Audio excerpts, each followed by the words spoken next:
மாண்புமிகு எதிர்க்கட்சி தலைவர் திரு உதயநிதி ஸ்டாலின் அவர்கள்.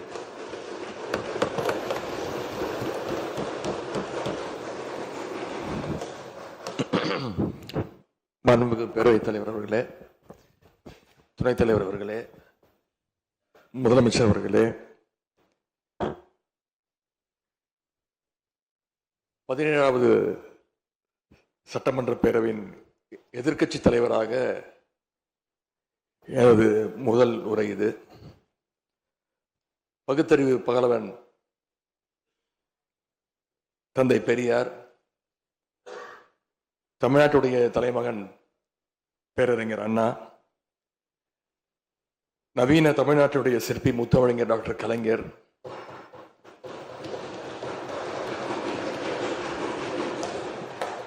இந்தியாவுக்கே வழிகாட்டிய திராவிட மாடல் ஆட்சியை தந்த திராவிட முன்னேற்ற கழகத்துடைய தலைவர் திரு முத்துவேல் கருணாநிதி ஸ்டாலின் என எங்களுடைய தலைவர்களை எல்லாம் வணங்கி என்னுடைய இந்த உரையை துவங்குகின்றேன்.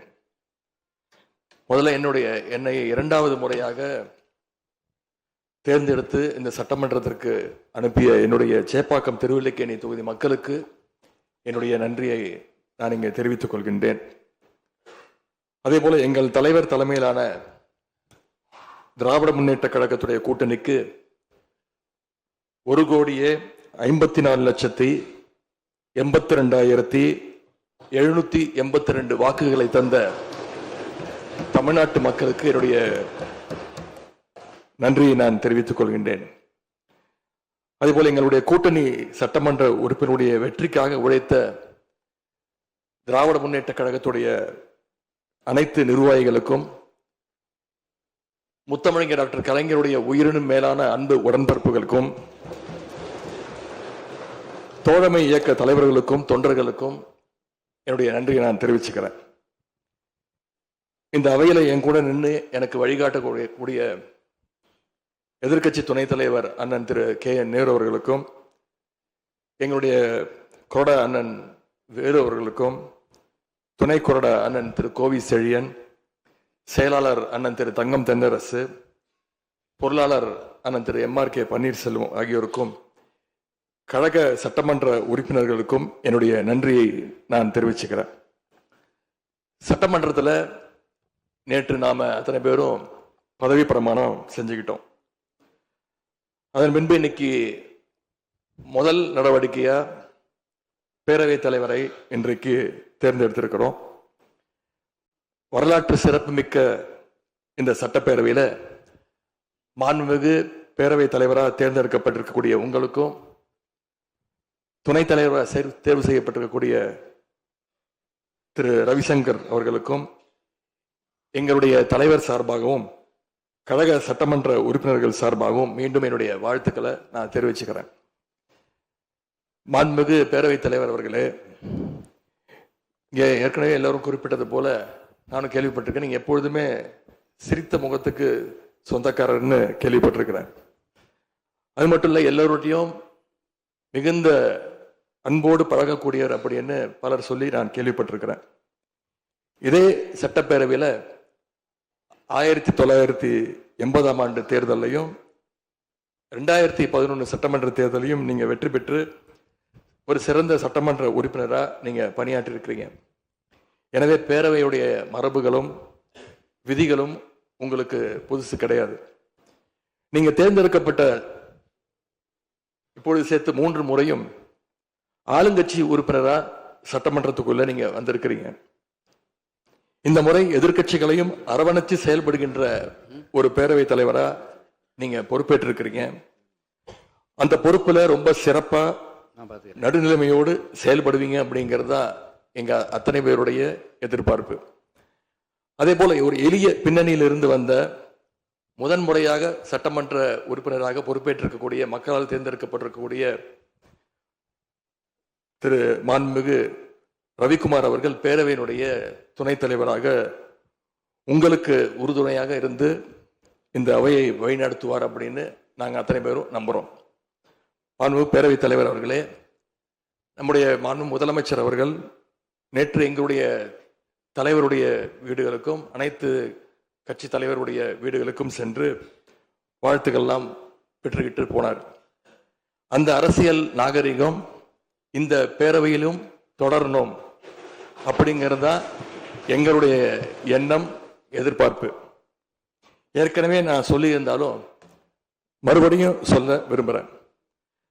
திராவிட முன்னேற்ற கழகம் இந்த சட்டப்பேரவையில் எதிரி கட்சியா இல்லாம ஒரு ஆக்கப்பூர்வமான எதிர்கட்சியாக நிச்சயம் செயல்படும். எங்க தலைவர் அவர்கள் சொன்ன மாதிரி திராவிட முன்னேற்ற கழகம் என்னைக்குமே ஒரு ஆக்க சக்தி தான். மாண்புமிகு பேரவைத் தலைவர்களே, இந்த பேரவைக்குன்னு ஒரு மிகப்பெரிய வரலாறு இருக்கு. இன்னைக்கு இந்தியாவில் பண்பாட்டு ரீதியாகவும் பொருளாதார ரீதியாகவும் தமிழ்நாடு சிறப்பா முன்னேறி இருக்கு அப்படின்னா இந்த பேரவையில் நடந்த விவாதங்கள், எடுக்கப்பட்ட முடிவுகள், இயற்றப்பட்ட சட்டங்கள், நிறைவேற்றப்பட்ட தீர்மானங்கள், இதெல்லாம் தான் ஒரு காரணம்.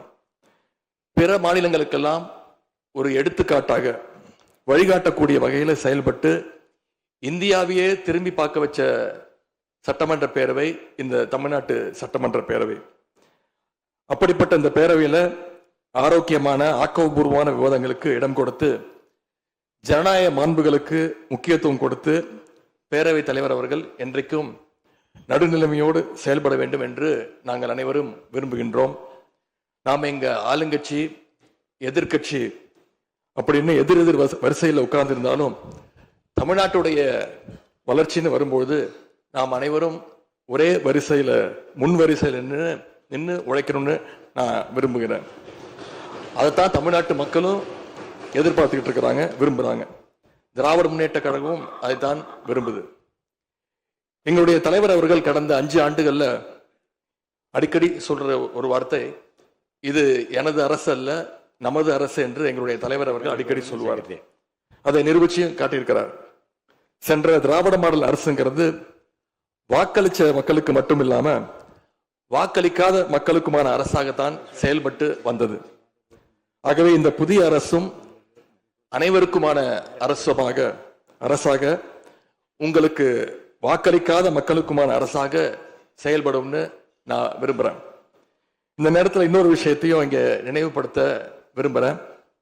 மாண்புமிகு பேரவைத் தலைவர் அவர்களும் மாண்புமிகு முதலமைச்சர் அவர்களும் இன்னைக்கு எதிர்கட்சி தலைவராக இருக்கிற நானும் ஒரே காலேஜில் படிச்ச ஓல்டு ஸ்டூடெண்ட்ஸ். ஒரே காலேஜில் நாம படிச்சிருந்தாலும் அரசாங்கத்தை நடத்துறதுல திமுக தான் சீனியர் பேட்ச். அது உங்களுக்கு தெரியும். 1967 ஆட்சிக்கு வந்தது திமுக தான். நாங்கள் தான் சீனியர்ஸ். அந்த அடிப்படையில் எங்களுடைய நாலேஜையும் எக்ஸ்பீரியன்ஸையும் நாங்கள் ஷேர் பண்ணிக்க ரெடியாக இருக்கோம். அதை ஏற்றுக்க நீங்களும் தயாராக இருங்க. ஏன்னா நமக்கு எப்பவுமே தமிழ்நாட்டு மாநிலத்துடைய நலன்தான் மிக மிக முக்கியம். மாண்புமிகு பேரவைத் தலைவர் அவர்களே, நீங்க போட்டியின்றி தேர்வாகியிருக்கீங்க.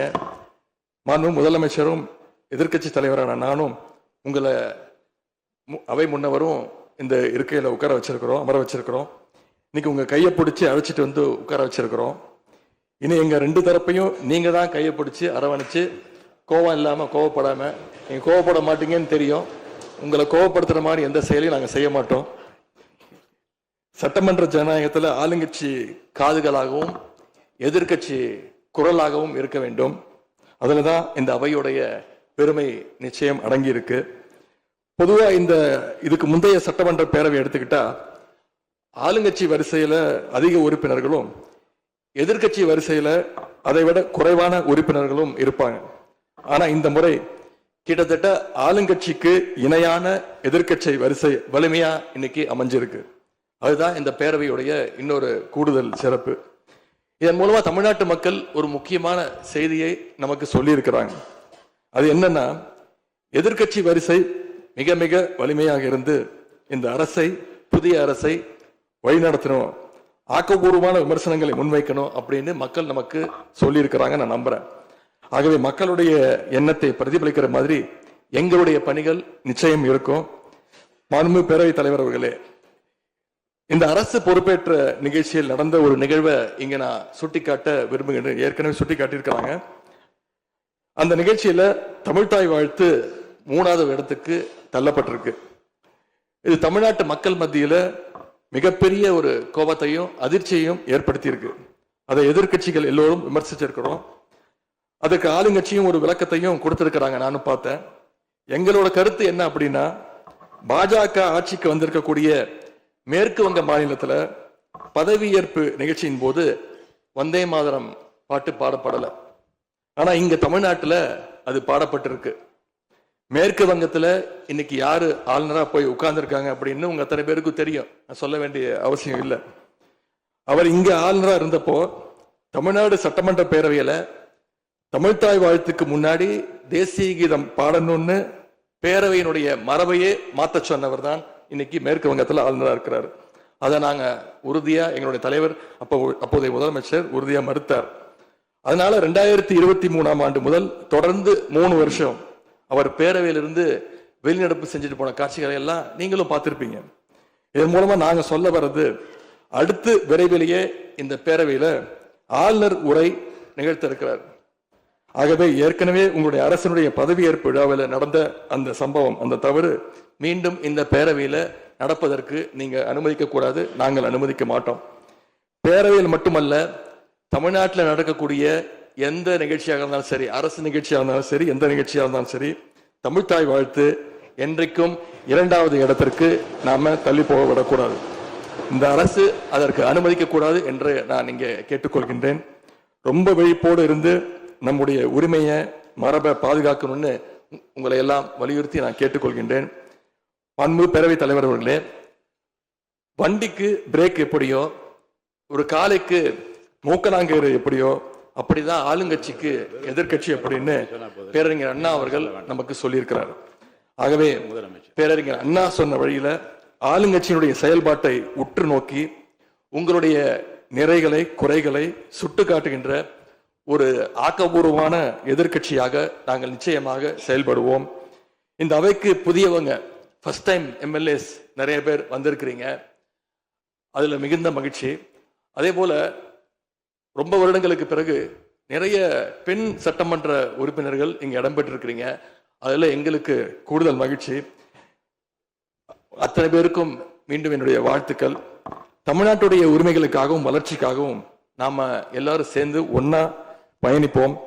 எது எப்படி ஆனாலும் திராவிட இயக்கத்தினுடைய அடிப்படை கொள்கைப்படி எல்லோருக்கும் எல்லாம் கிடைக்கிறதை உறுதி செய்கின்ற வகையில எதிர்கட்சி வரிசையில இருந்து நாங்கள் நிச்சயம் செயல்படுவோம். நடந்து முடிந்த தேர்தலில் ஆட்சி அமைப்பதற்கான பெரும்பான்மையை ஆளுங்கட்சிக்கு மக்கள் வழங்காமல் போனாலும் திராவிட முன்னேற்ற கழகத்துடைய தலைமையில் தேர்தலை சந்திச்சு வென்ற தோழமை இயக்க சட்டமன்ற உறுப்பினருடைய ஆதரவோடு ஆட்சி அமைத்திருக்கக்கூடிய புதிய அரசிற்கும் மாண்பு முதலமைச்சர் அவர்களுக்கும் என்னுடைய வாழ்த்துக்களை நான் மீண்டும் தெரிவித்துக் கொள்கின்றேன். மாண்புமிகு பேரவைத் தலைவர் அவர்களுக்கும் பேரவை துணைத் தலைவர் அவர்களுக்கும் என்னுடைய நன்றி. உங்களுடைய பணிகள் சிறக்கட்டும். மீண்டும் என்னுடைய வாழ்த்துக்களை தெரிவித்துக் கொள்கிறேன். நன்றி, வணக்கம். வெல்க தமிழ், வாழ்க தமிழ்நாடு. மக்களை பிரிக்கும் சனாதானம் நிச்சயம் ஒழிக்கப்பட வேண்டும். நன்றி, வணக்கம்.